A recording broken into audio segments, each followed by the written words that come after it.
ವೀಕ್ಷಕರೇ ನಮಸ್ಕಾರ. BN ಟಿವಿಗೆ ಸ್ವಾಗತ. ವೀಕ್ಷಕರೇ, ಬೆಳಗಾವಿ ಕರ್ನಾಟಕದ ಬೆಳಕು, ನಿಸರ್ಗದ ಮಡಿಲು, ಐತಿಹಾಸಿಕ ಪರಂಪರೆಯ ಸೊಬಗು, ದೇಗುಲಗಳ ಬೀಡು, ಸೂರ್ಯ ಮುಳುಗದ ದೇಶಕ್ಕೆ ನಡುಕ ಹುಟ್ಟಿಸಿದ ವೀರರ ತವರೂರು ಬೆಳಗಾವಿ.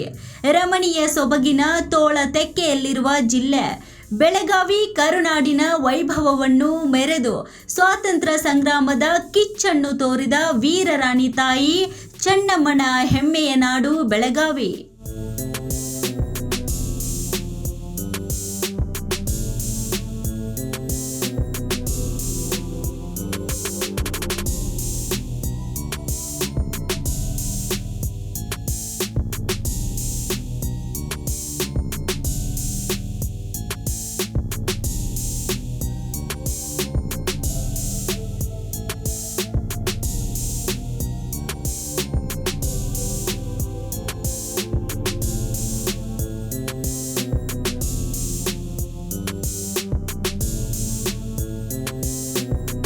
ಉತ್ತರದಲ್ಲಿ ಕೃಷ್ಣೆ, ಮಧ್ಯದಲ್ಲಿ ಘಟಪ್ರಭಾ, ದಕ್ಷಿಣದಲ್ಲಿ ಮಲಪ್ರಭಾ, ಹೀಗೆ ಜಿಲ್ಲೆಯಲ್ಲಿ 3 ನದಿಗಳು ಹರಿಯುತ್ತಿವೆ. ಬೆಳಗಾವಿ ರಾಜ್ಯದ ಅತ್ಯಂತ ಹಳೆಯ ಪಟ್ಟಣಗಳಲ್ಲೊಂದು. ಸ್ವಾತಂತ್ರ್ಯ ಚಳುವಳಿಯ ಬಹುಮುಖ್ಯ ಕೇಂದ್ರವಾಗಿತ್ತು. ಲೋಕಮಾನ್ಯ ತಿಲಕರು 1916ರಲ್ಲಿ ಹೋಮ್ ರೂಲ್ ಲೀಗ್ಗೆ ಚಾಲನೆ ನೀಡಿದ್ದು ಇದೇ ಬೆಳಗಾವಿಯಲ್ಲಿ.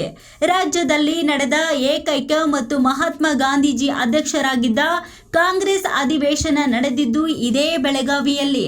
1924ರಲ್ಲಿ ಹೊಸ ಸಂಚಲನ ಮೂಡಿಸಿ ಸ್ವಾತಂತ್ರ್ಯ ಚಳುವಳಿಗೆ ಹೊಸ ತಿರುವನ್ನು ನೀಡಿತು. ಇದರ ಸವಿನೆನಪಿಗೆ ಈಗ ವೀರ ಸೌಧವನ್ನು ಕಟ್ಟಿಸಲಾಗಿದೆ. ಗಂಗೂಬಾಯಿ ಹಾನಗಲ್ಲರು ಪದ್ಯ ಹಾಡಿ ಗಾಂಧೀಜಿಯವರ ಗಮನ ಸೆಳೆದಿದ್ದು ಇತಿಹಾಸವೇ ಇದೆ. ಭಾರತ ಸ್ವಾತಂತ್ರ್ಯ ಸಂಗ್ರಾಮದ ಬೆಳ್ಳಿ ಚುಕ್ಕಿ ಎಂದು ಪ್ರಖ್ಯಾತಳಾಗಿರುವ ಕಿತ್ತೂರು ರಾಣಿ ಚೆನ್ನಮ್ಮ ಈ ದೇಶದ ಹೆಮ್ಮೆಯ ಪುತ್ರಿ, ನೆಲದ ಸ್ವಾಭಿಮಾನಿ ನಾರಿ.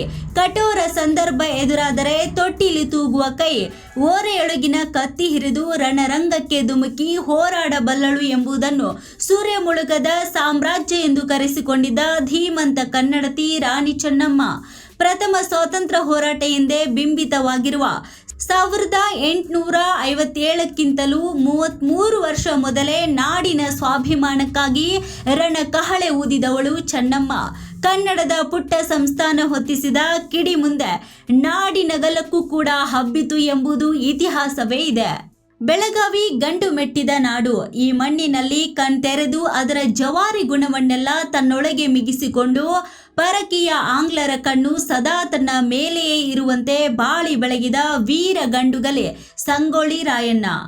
ಪರಕೀಯರ ಆಕ್ರಮಣಕ್ಕೆ ಅತ್ಯಂತ ಪ್ರಬಲ ಪ್ರತಿರೋಧವನ್ನು ಒಡ್ಡಿದ ಈ ಪರಾಕ್ರಮಿ ಕಿತ್ತೂರು ನಾಡಿನ ಸ್ವಾತಂತ್ರ್ಯ ಹೋರಾಟಕ್ಕೆ ತನ್ನ ರಕ್ತವನ್ನೆರೆದು ಆತನು ಹೊತ್ತಿಸಿದ ನಂದಾದೀಪ ಮುಂದೆ 1947ರಲ್ಲಿ ಸ್ವಾತಂತ್ರ್ಯವನ್ನು ಪಡೆಯುವವರೆಗಿನ ಹೋರಾಟಕ್ಕೆ ಕೈದೀವಿಗೆಯಾಗಿತ್ತು ಎಂದರೆ ತಪ್ಪಾಗಲಾರದು. ಈ ವೀರನ ಹುಟ್ಟು ಮತ್ತು ಸಾವುಗಳೆರಡೂ ಭಾರತದ ಸ್ವಾತಂತ್ರ್ಯ ಮತ್ತು ನಂತರದ ಚರಿತ್ರೆಯೊಂದಿಗೆ ತಳುಕು ಹಾಕಿಕೊಂಡಿರುವುದು ವಿಸ್ಮಯ ಮತ್ತು ರೋಮಾಂಚನಗಳೆರಡನ್ನೂ ಕೂಡ ಉಂಟು ಮಾಡಿತು.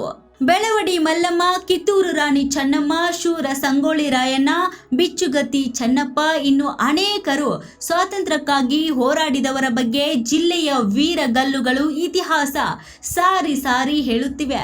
ಕನ್ನಡ ಸಾಹಿತ್ಯ ಮತ್ತು ಸಾಂಸ್ಕೃತಿಕ ಕ್ಷೇತ್ರದಲ್ಲಿ ಬೆಳಗಾವಿ ಜಿಲ್ಲೆಯ ಅತಿ ಮಹತ್ವದ್ದಾಗಿದೆ.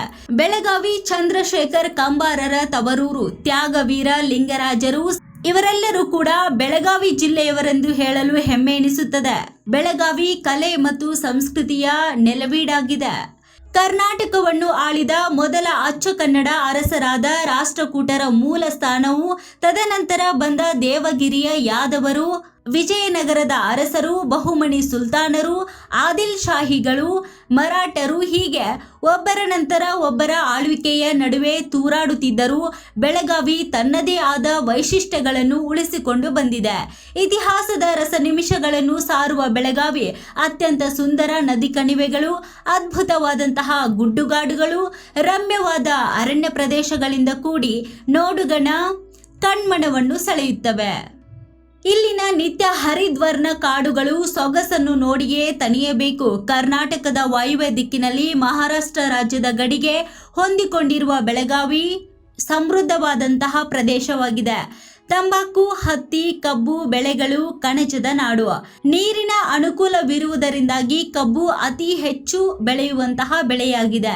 ರಾಜ್ಯದಲ್ಲಿ ಅತಿ ಹೆಚ್ಚು ಸಕ್ಕರೆ ಕಾರ್ಖಾನೆಗಳನ್ನು ಹೊಂದಿದ್ದು ಸಿಹಿ ಜಿಲ್ಲೆ ಎಂದೇ ಪ್ರಸಿದ್ಧಿಗೆ ಬಂದಿದೆ. ಈ ಕುಂದಾನಗರಿಯಲ್ಲಿ ಬೆಳೆದ ಕಾಯಿ ಪಲ್ಯಗಳು, ಹಣ್ಣು ಹಂಪಲಗಳು ಹೊರ ರಾಜ್ಯಗಳಿಗೆ ಕಳುಹಿಸುವುದರಿಂದ ಒಳ್ಳೆಯ ಆದಾಯವನ್ನು ಸಂಪಾದಿಸುತ್ತಿವೆ. ಶತಶತಮಾನಗಳಿಂದ ಗೋವಾ ಮತ್ತು ಮಹಾರಾಷ್ಟ್ರಗಳೊಂದಿಗೆ ಒಳ್ಳೆಯ ವ್ಯಾಪಾರಿ ಸಂಪರ್ಕವನ್ನು ಕೂಡ ಹೊಂದಿದೆ.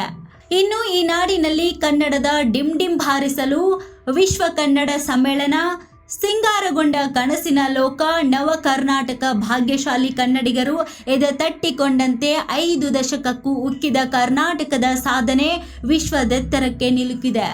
ಹಿಂದೆಂದೂ ಕಂಡರಿಯದ ವಿನೂತನ ಕನ್ನಡ ವೈಭವ ನಮ್ಮ ಪಾಲಿಗೆ. ಲಕ್ಷಾಂತರ ಕನ್ನಡ ಪೂಜಾರಿಗಳಿಂದ ಕನ್ನಡ ಮಣಿಗೆ ಕೋಟಿ ಪುಣ್ಯಾರ್ಚನೆಯನ್ನು ಮಾಡಲಾಗುತ್ತದೆ. ಕನ್ನಡ ಮತ್ತು ಕನ್ನಡಿಗರ ಶಕ್ತಿ ಏನು ಎಂಬ ಸಂದೇಶವನ್ನು ವಿಶ್ವಕ್ಕೆ ಸಾರಿದ ಐತಿಹಾಸಿಕವಾದಂತಹ ಸಮಾರಂಭಗಳು ಕೂಡ ಬೆಳಗಾವಿಯಲ್ಲಿ ನಡೆದಿವೆ. ಗಡಿ ಜಿಲ್ಲೆಯಲ್ಲಿ ಕನ್ನಡಕ್ಕೆ ಅಗ್ರಸ್ಥಾನ, ಕನ್ನಡಿಗನೇ ಸಾರ್ವಭೌಮ ಎಂಬುದನ್ನು ರುಜುವಾತು ಮಾಡಿದ ಕನ್ನಡದ ಹಬ್ಬಗಳನ್ನು ಕೂಡ ಬೆಳಗಾವಿಯಲ್ಲಿ ಆಚರಿಸಲಾಗುತ್ತದೆ. 25 ವರ್ಷಗಳ ನಂತರ ಇಲ್ಲಿನ ಜಿಲ್ಲಾ ಕ್ರೀಡಾಂಗಣದಲ್ಲಿ 2ನೇ ವಿಶ್ವ ಕನ್ನಡ ಸಮ್ಮೇಳನ ವೈಭವದಿಂದ ಜರುಗಿತ್ತು. ಬೆಳಗಾವಿಯ ಪುರಾತನ ಹೆಸರು ವೇಣುಗ್ರಾಮ, ಆದರೆ ಈಗಿರುವ ಹೆಸರು ಬೆಳಗಾವಿ. ಬೆಳ್ಳಗೆ ಪ್ಲಸ್ ಆವಿ ಎಂದರೆ ಇಲ್ಲಿನ ವಾತಾವರಣದಲ್ಲಿ ಬೆಳಗಿನ ಜಾವ ಮಂಜು ಬೀಳುತ್ತಿರುತ್ತದೆ. ಆದ್ದರಿಂದ ಬೆಳ್ಳಗಾವಿ ಎಂದು ಕರೆಯುವುದಕ್ಕೆ ಶುರು ಮಾಡಿದ್ರು. ನಂತರದಲ್ಲಿ ಬೆಳಗಾವಿ ಎಂಬ ಹೆಸರನ್ನು ಪಡೆದಿತು. ಈ ಜಿಲ್ಲೆಯ ಅತಿ ಪ್ರಾಚೀನ ಸ್ಥಳ ಎಂದರೆ ಹಲಸಿ. ಉಪಲಬ್ಧವಾಗಿರುವ ತಾಮ್ರ ಶಾಸನಗಳ ಆಧಾರದ ಮೇಲೆ ಹಲಸಿ ಕೆಲವು ಕದಂಬ ವಂಶದ ಅರಸರ ರಾಜಧಾನಿಯಾಗಿತ್ತೆಂದು ಊಹಿಸಲಾಗಿದೆ. 6ನೇ ಶತಮಾನದಿಂದ ಸುಮಾರು ಕ್ರಿಸ್ತಶಕ 760ರವರೆಗೆ ಈ ಸ್ಥಳ ಚಾಲುಕ್ಯ ಸಾಮ್ರಾಜ್ಯದ ಭಾಗವಾಗಿದ್ದು ನಂತರ ರಾಷ್ಟ್ರಕೂಟರ ನಿಯಂತ್ರಣಕ್ಕೆ ಸಾಗಿತು. ರಾಷ್ಟ್ರಕೂಟರ ಶಕ್ತಿ ಕಡಿಮೆಯಾದ ನಂತರ 1947ರಲ್ಲಿ ಭಾರತ ಸ್ವಾತಂತ್ರ್ಯ ಪಡೆದ ನಂತರ ಬೆಳಗಾವಿ ಮುಂಬೈ ರಾಜ್ಯದ ಭಾಗವಾಯಿತು.